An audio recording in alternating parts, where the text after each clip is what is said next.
Hello. तर ह्या 3 साड्या आताच बिडिंग करून द्यायच्या आहेत आणि हे 2 ब्लाऊज स्टिच झाले. तर हे 36 साईजचा डीप नेक नुसार मी कटिंग याची शेअर केली आहे आता या व्हिडिओमध्ये, ते तुम्ही पहा. आणि हे खूप छान असे ब्लाऊज रेडी झालेत दोन्हीसुद्धा. तुम्ही पाहू शकता इथे स्टिचिंग सुद्धा एकदम परफेक्ट आली आणि कटोरीसुद्धा राऊंडमध्ये आली बघा. कटोरीचा पपसुद्धा किती छान आला. तर अशीच जर कटिंग तुम्हाला शिकायची असेल, बिगिनर असाल, तर हा व्हिडिओ यूजफुल होणार आहे तुमच्यासाठी. तर लाईक जरूर करा. आणि आता हे दोन्ही ब्लाऊज माझे रेडी झालेत, ते मी ह्याच्यामध्ये पॅक करते. हॅलो. तर हे मेजरमेंट आहे आणि यानुसारच आज आपण 36 साईजचं कटोरी ब्लाऊज कटिंग करणार आहोत. तर बघा, मी पहिले तर अस्तर घेतलं आहे. फोल्डिंग साईड माझ्याकडे आहे. सरळ लाईन आखून घ्यायची.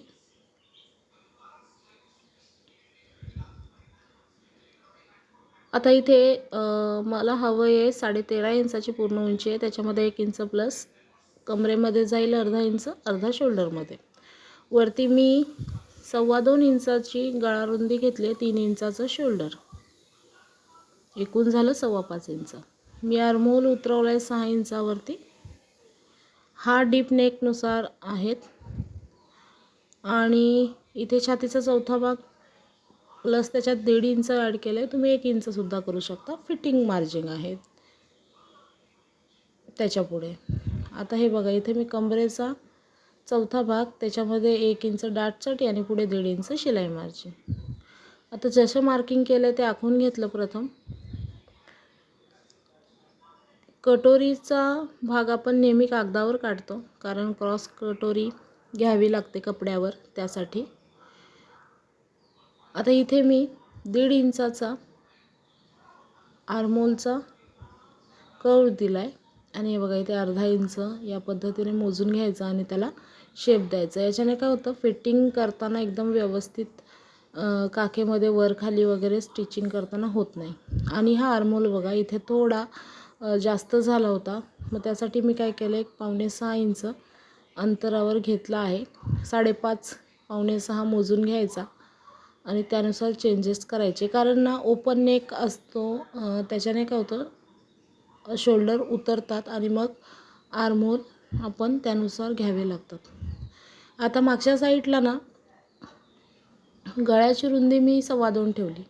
आता गळ्याची उंची किती ठेवायची ते बघा. तर इथे मी खाली पट्टी किती हवी आहे मला, 3 इंच. तर मग मी इथे 4 इंच घेतला आणि इथे आकार दिला आहे 10.5 इंचावरती. नंतर मी ते 11ही करू शकते. जसं आपल्याला डीप हवा आहे त्या पद्धतीने करून घ्यायचा,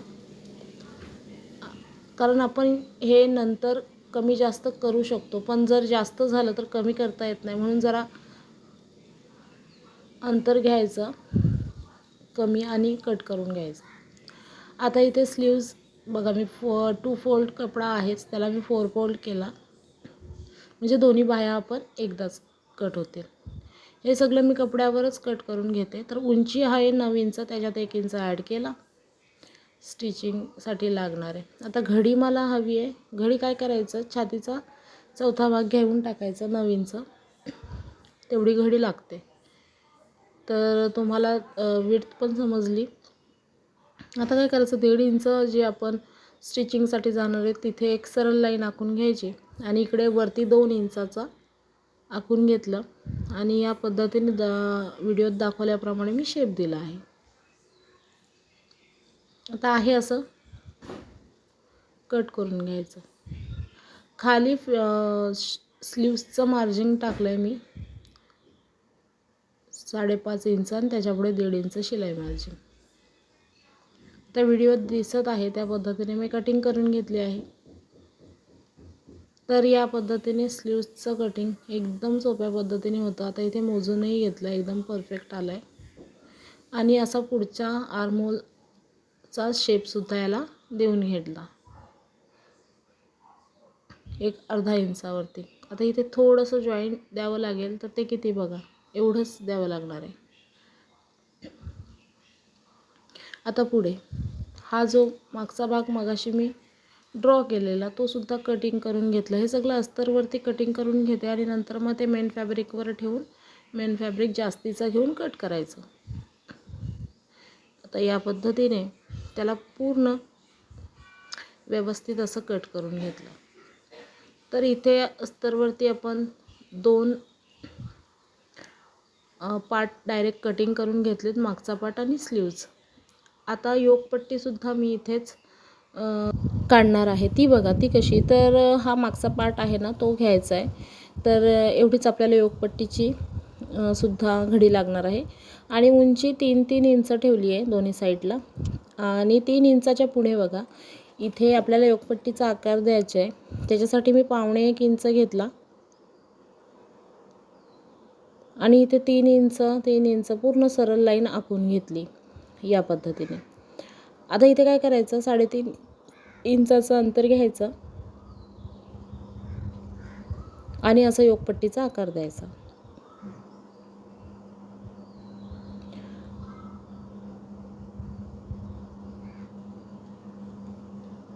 आता जसं मार्किंग केलं आहे त्या पद्धतीने कटिंग करून घ्यायचे. तर आपले 3 पार्ट आपण डायरेक्ट अस्तरवर घेतले आहेत. आता कटोरीचा भाग आपण नेहमी कागदावरती कटिंग करतो आणि नंतर मग क्रॉसमध्ये ती ठेवावी लागते कपड्यावरती. त्यासाठी अस्तरवरती हे पार्ट कटिंग करून घ्यायचे आणि एकदा की 30 साईजचे आपण एकदा कटिंग केली तर ते आपण दुसऱ्या ब्लाऊज आला की त्यालासुद्धा यूज करता येतो. तर बघा इथे मी कागद घेतला आहे आणि 2.5 इंचाचं अंतर घेऊन पहिले तर एक लाईन आखून घ्यायची आहे कागदावरती. ओके. आता 2.5 इंचाचं अंतर सोडून द्यायचं आणि त्याच्या पुढे आपला जो मागचा पार्ट आपण जो आत्ताच कटिंग करून घेतला आहे तो ठेवला व्यवस्थित आणि आहे असा आखून घ्यायचा आहे कागदावरती.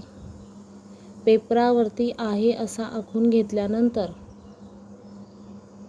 त्याच्या पुढे आपण हे जो आर्महोल आहे तो व्यवस्थित लाईन मारून घ्यायचा आणि इथे बघा आर्महोलच्या इथे 1 इंचाचं अंतर घ्यायचं आहे पुढच्या आर्महोलसाठी किंवा पुढच्या मुंड्यासाठी आणि मागच्या मुंड्यासाठी 1.5 इंच घेतला आहे.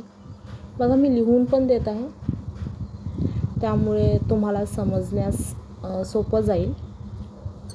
आता खाली 2.5 इंच कंपल्सरी घेऊन असा आकार द्यायचा आहे. इथे 1.25 इंचाचं अंतर घेऊन असं मी गोलवा आकार दिला आहे.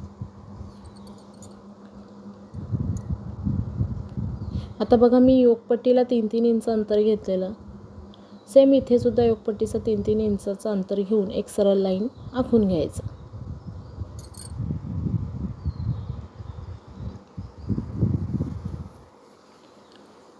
आता 1.5 इंचाचं हे शिलाई मार्जिंग आहे ते जस्ट कट नाही करायचं इथून, ते तुम्हाला समजण्यासाठी मी दाखवलं. कारण बघा जेव्हा आपण कटोरी काढतो तर काही लोक काय म्हणतात, ब्लाऊज जर मापाला दिला असेल तर ते त्यानुसार कटोरी काढून घेतात. पण जर ब्लाऊज मापाला नसेल तर कसं काढणार. मग इथून 3.5 इंचाचं अंतर घ्यायचं. ती झाली तुमची आणि मग कटोरीचं माप काढायला घ्यायचं. इथे घेतलं मी 1.25 इंच. आता 1.25 इंच म्हणजे किती, 1 इंच आणि त्याच्या पुढे 2 लाईन बरोबर, म्हणजे 1.25 इंच. आणि 1.25 इंच बोलते मी तेव्हा कसं, तर 1 मध्ये 2 लाईन कमी म्हणजे 1.25 इंच. तर हे जस्ट लक्षात ठेवा. आणि इथे मी दिलंच आहे मी कशा पद्धतीने घेते. इथे मी 1.25 इंच घेतला. आपण आता कटोरी वाढीव कटोरी काढत आहोत ना त्यासाठी. तर इथे 2.5 इंच वाढवलं आहे. मी सगळं मार्क लिहून दाखवलं आहे तुम्हाला मी किती इंच वाढवलं आहे त्याच्यासाठी. तुम्ही याचा एक स्क्रीनशॉट घेऊन ठेवा, तुम्हाला इझी जाईल. आणि प्रत्येक साईजसाठी तुम्ही या पद्धतीने कटोरी काढू शकता. तर इथे वरतीसुद्धा मी 3.5 इंचच अंतर घेतलं. इथे 1.25 इंच अंतर खाली घ्यायचं आहे. आता बघा ह्या दोघांचा मध्य करायचा आहे आणि जो मध्य आहे तो आपण 1.25 इंच घेणार आहोत या पद्धतीने. आता हे सगळं मार्किंग झालं आहे आणि आहे असं ह्या 2 लाईन जॉईन करून घेतल्या आहेत. आता ही कटोरी बघा, इथे आपल्याला कटोरीचा आकार द्यावा लागणार आहे. तर कटोरीचा आकार एक राऊंडमध्ये देऊन घ्यायचा या पद्धतीने. आणि आता आपण जसं मार्किंग केली आहे तशी आपल्याला वाढीव कटोरीसुद्धा मिळाली आहे आणि साईड पार्टसुद्धा भेटला आहे. तर आता कटिंग करून घ्यायचे. इथे ना माझी कैची सापडली नाही, जी आपण पेपरवरती यूज करतो ती. तर म्हणून मी हीच कैची यूज केले. पण शक्यतो ना पेपरसाठी सेपरेट कैची ठेवा, कारण ही कपड्याच्या कैचीची धार जाऊ शकते. आता आपला साईड पार्ट आणि कटोरीचा पार्ट कटिंग झाला आहे. आता मी इथे नेकची लेंथ माझ्या क्लायंटला 6.5 पाहिजे होती, त्यानुसार ठेवली आहे. तुम्हाला पाहिजे तेवढी ठेवू शकता.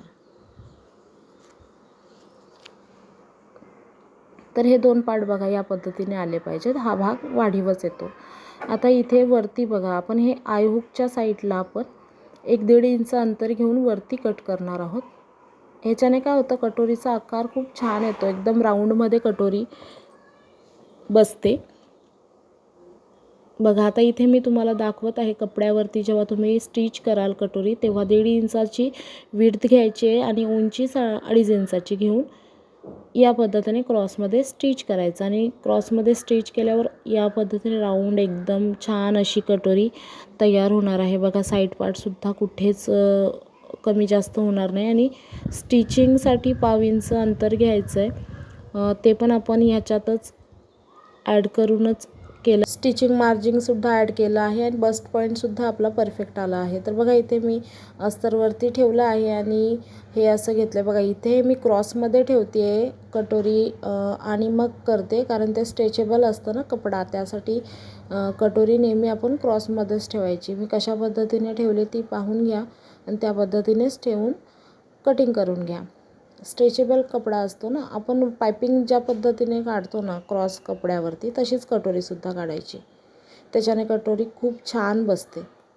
तर झालं आहे, एवढाच आहे व्हिडिओ. आणि आता मी जे अस्तर आपण कटिंग केले आहेत तेच थोडं जास्त कपडा घेतला आहे बघा, मी तेच ठेवून इथे कपडासुद्धा मेन फॅब्रिकसुद्धा कट करून घेते. तर जर तुम्ही आत्तापर्यंत व्हिडिओ पाहत असाल तर आवडला असेल तर नक्की लाईक करा आणि या पद्धतीने कटिंग जरूर करून बघा. आणि तुम्हाला जर आवडला तर लाईक पण करा. Bye bye.